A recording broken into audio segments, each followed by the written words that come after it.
And so also with the intellect, where the concepts are, the ideas are. Once upon a time, the idea that I cannot live without my doll, or I cannot live without my ball, or I cannot live without my bat and ball.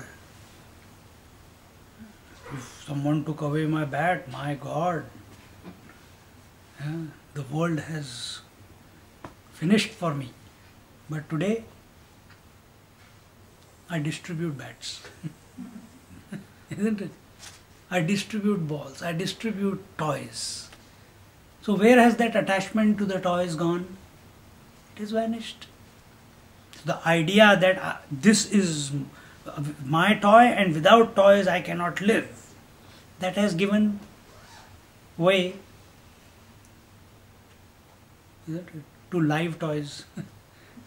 Without my girlfriend I cannot live, without my boyfriend I cannot live. So the toys have changed, they become more real. But in today's society, that also is not a permanent fixture, isn't it? Then one divorce, two divorce, three divorce, then I realize this toy is also not worth holding on to. Better I live alone. Now a seeker is born.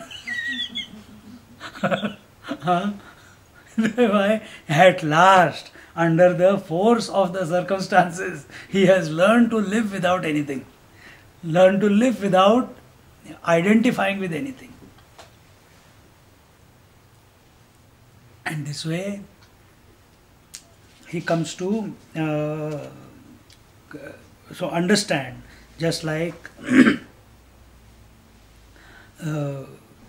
it is, therefore it is not possible to be identified with the body, nor with the senses, nor with the pranas, nor with the mind, nor with the intellect, nor with the gross, subtle or causal body, nor with the waking, dream and deep sleep, nor with the space, air, fire, water, earth, neither with the relations, nor with your parents, nor with your friends. You can't even identify with the knower. Why? Every time a knowledge takes place, for example, Surendran, I know Surendran. This I got identified, this consciousness got identified with Surendran, and one thought was complete. I know Surendran. Next, I know Stanton. So that I is gone already. It was only available for that one experience. It's a trio. Only then a knowledge takes place, where the subject, object and the instrument knowledge come together. One knowledge has taken place. Then again subject, object and instrument of knowledge, again a knowledge has taken place. Then again subject, object and instrument knowledge, third object knowledge has taken place. But there is no relationship at all between the first knowledge or the second knowledge or the third knowledge. It is not possible. For this purpose, we are studying scriptures.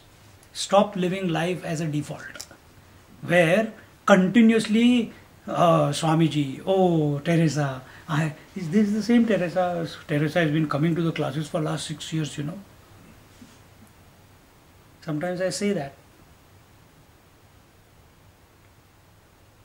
Stanton is coming to three classes. I don't know what he is finding so interesting.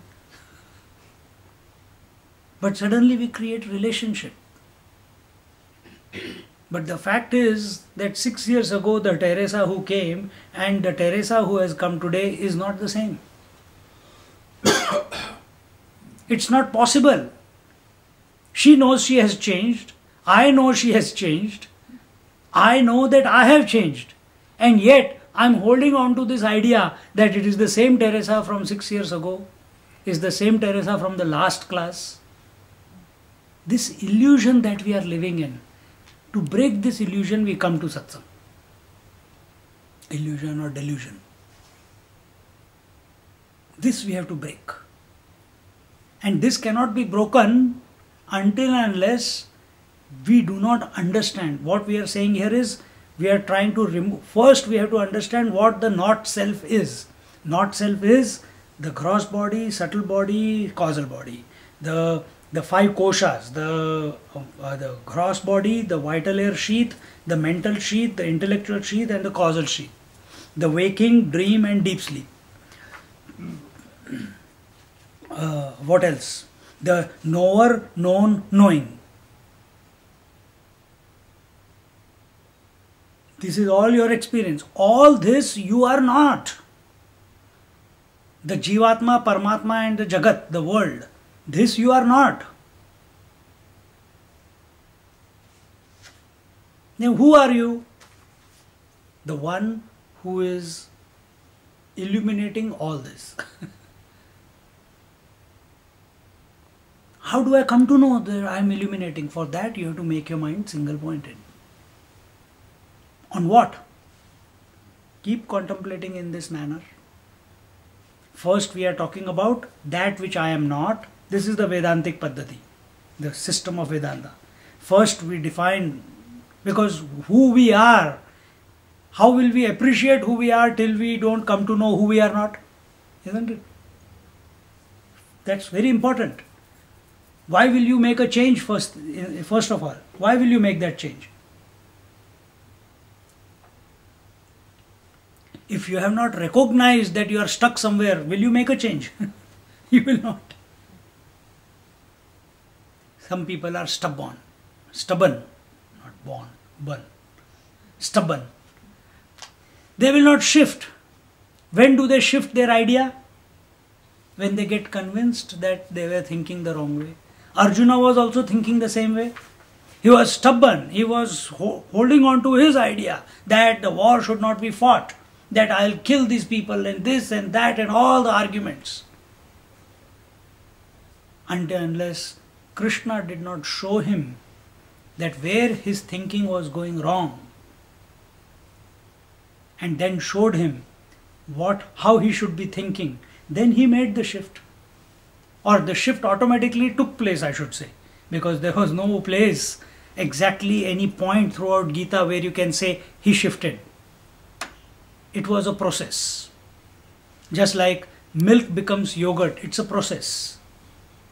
It's not one, you cannot catch the point where the milk has become yogurt, isn't it? Same thing is with this Vedantic thinking also. You keep exposing that washing machine is going on. At which revolution has the cloth become clean? You don't know. It's the process. The end result is required. What is that? It's dirt free. That's it. Which part? The soap was in the beginning. I think that's the one which removed the dirt. No. I think it's when the dirt was, that soap water which was carrying the dirt and it was still soaking that cloth. When it was washed by clean water, then actually it became dirt, clean. You cannot determine. No, I have to find out. Get inside the washing machine. You are in one. You are in one. Don't think I'm talking literally. You are in one washing machine. At which point will you get cleaned up? This life is a washing machine. Its purpose only one. What is the purpose? What is the purpose of life? In order, exactly, to find out who you are. Huh? Moksha, liberation. To find out that essentially you are of the nature of infinitude, isn't it? That is the purpose of, that is the end result of this life. And you are already